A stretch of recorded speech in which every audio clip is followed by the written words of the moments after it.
Here is the first offering from Canadian-based microbrand Zenea.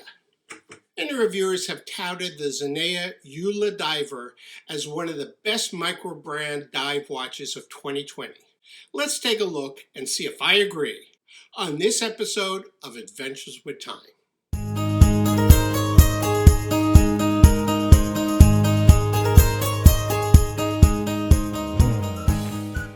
Well, if you've been looking for a dive watch and haven't found one you like, here's a new entry to the field. The Zenea Eula Diver has been getting some applause by reviewers, but does it live up to these good words? And how does this watch differ from all of the other microbrand divers? Let's take a look. But first, the fine print. Jason, the founder of Zenea, lent me this watch for review without any compensation or requirements on what I say. So you will be getting my honest opinion. Now, Jason has totally self-funded the first watch launch from Zenea, so you can order directly from his website, zeneawatches.com, and I'll leave a link in the description below. Jason is offering launch pricing on these watches until the end of November or shortly thereafter. I'm told by Jason the price increases will not jump directly to regular prices. Rather, he will make at least one intermediate price point. So if you're interested, you should act quickly. There are 5 models which are already in production, with all expected to ship January of 2021. Each of the models come on a bracelet with an additional leather strap, and all share the same mechanical, case, and bracelet specifications. Since I've never had hands on a Meteorite dial, I requested to review that one. So now let's take a look at the specifications. We have fairly standard dimensions and specifications for a modern dive watch, with the exception of the movement. You don't normally find divers at this price range, at least at the launch price, with an ETA movement inside. Usually they come with a Seiko or maybe a Miyota movement. Not only is the ETA 2824 a solid movement, but servicing should be available from most repair shops. So a plus here for the Eula Diver.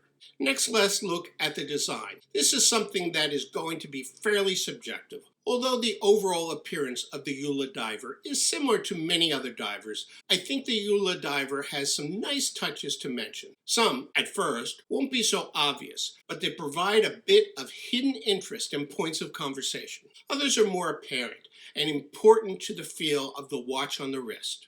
Before we start with the actual watch, let's take a look at this watch box. This is by far the finest watch box I've seen from any micro brand and rivals what you get from some of the higher end watch brands. A nice lacquered wooden box with very nice hinges. And on top, this metal medallion displaying 2 dolphins encircling the Zenea hourglass logo, with the Zenea name on the edge. I usually store my boxes out of the way on a shelf, but if you're someone who likes to display your watch boxes, this will certainly be one you want to put right up front. As for the watch, let's start out with the dial, since I specifically chose to review the Time and Space Meteorite model. This dial is made from the Muniana Lusta meteorite, which impacted northern Scandinavia about 1 million years ago. My understanding is that many watches with meteorite dials use materials from this very source. I must say, on this watch lent to me, the silver-trimmed hour indices and numbers get a bit lost against the silver-hued meteorite. Since every piece of meteorite is different, I don't know if this is a common situation. However, one has to admit that this watch does sparkle and pop in different lighting. Jason did mention that, so far, of those already ordered, the meteorite and the black dial are the most popular models. I can see that. With the date window at 3 o'clock necessitating a truncated hour marker, Jason has decided to put an hour index at the 9 o'clock position, using numerals at just the 6 and 12 o'clock positions. I think this provides a nice balance to the dial. By the way, one of the changes that was made for production is that the date window will have a slight bevel added to all but the meteorite dial. I guess beveling meteorite is very problematic. Another change is that the hour and minute hands on this meteorite model have been changed from the blue paint you see here to a blue anodized finish. Now, one of the little touches that have been put into this watch design is the red second hand and 5-minute markers on the minute track. These use the same red color found on the Canadian flag, a nice touch to Jason's home country.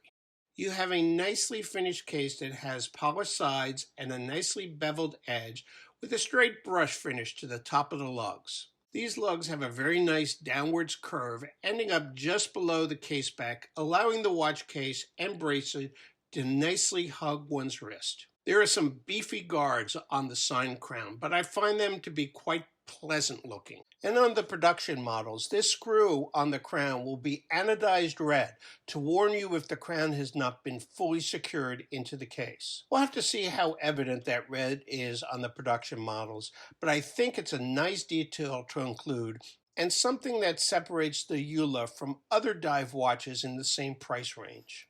For you bezel lovers, we have a 120 click unidirectional dive bezel. The coin edge, which protrudes over the case by about 1 millimeter, provides for easy grasp, and the action is top notch. No back play on this model.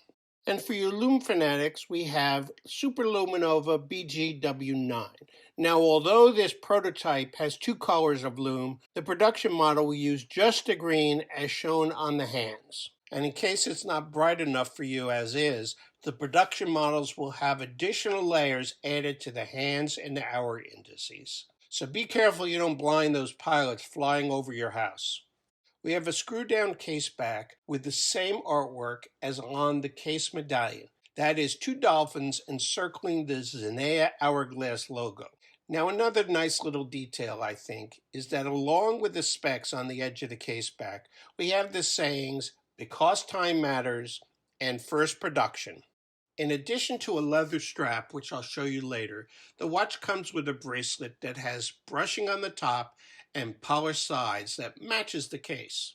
Jason has decided to use double screw pins on the bracelet links. It's actually a long pin with a screw head on one side and on the other side a bored screw hole to accept a short screw from the other side of the link. Having never seen this before, I'm not sure what the advantage is other than to provide a matching screw head appearance on both sides of the bracelet. I like the look very much, but since you need to work 2 tiny screwdrivers at the same time, I did find it hard to size the bracelet. Then again, you really only have to do this once. The links taper from the 20 millimeter lug width down to 18 millimeters and with a 20 millimeter wide milled clasp with a 4th instance on this watch of the Zenea Hourglass logo. The clasp uses a double pusher release, has 3 micro adjustment holes, and this ratcheted diver extension. Although I'm not sure if this is solely to be used as a diver extension or can be used as additional micro adjustments for daily use. I really appreciate watches that have these quick micro adjustment systems for when your wrist changes due to temperature and humidity variations during the day. This one is nice, but may look a bit odd if you go beyond the first position. One other change to the production models will be quick release spring bars on the bracelet as well as the leather strap. This makes changing them quick and easy. So what are my thoughts on this Zenea EULA diver? I think there are several factors that make this one of the best micro-brand divers I've seen in a long time, and an all-around well-designed and executed dive watch. First, value proposition. If you can get this model at the launch price of $599 US, $799 for the Meteorite dial, you'll get a solid dive watch with an ETA movement. Now remember, these launch prices only last for a few more days. At the regular pricing, I think it might be a stretch on value, but that would take some additional consideration. I really like the case design and the bracelet. The combination of curved lugs and free-flowing links feels very comfortable and looks great on my 7 7/8 inch wrist. And the straps seem to have a nice feel and are branded Zenea on both the buckle and the strap. Although I might have gone with a rubber strap rather than a leather one for a dive watch. Certainly the bezel and lume meet expectations. I'm not particular about these features, but it's nice when you have strong lume and a bezel that works nicely and is properly aligned. The dial with its silver trimmed hour markers is nicely proportioned. I think silver trimmed markers make any dial stand out. But as I already mentioned, I'm not a fan of how they look on the Meteorite dial. If you're in the market for a dive watch, and if you like the aesthetics of the EULA design, I can't find any negative factors to cause you to pass on a purchase. You can find less expensive microbrand dive watches, but none that I've seen with the ETA movement inside. It's hard these days for a microbrand to stand out from the crowd, especially being a dive watch, which seems to be what the vast majority of microbrands are producing and what everyone wants. Does the Zenea EULA stand out? Maybe not at a cursory look, but if one examines the specifications and details on the final product, I think you'll find a watch that is at the head of the pack. Thanks for watching, and here are a couple of additional videos you may like. I'll see you in my next episode.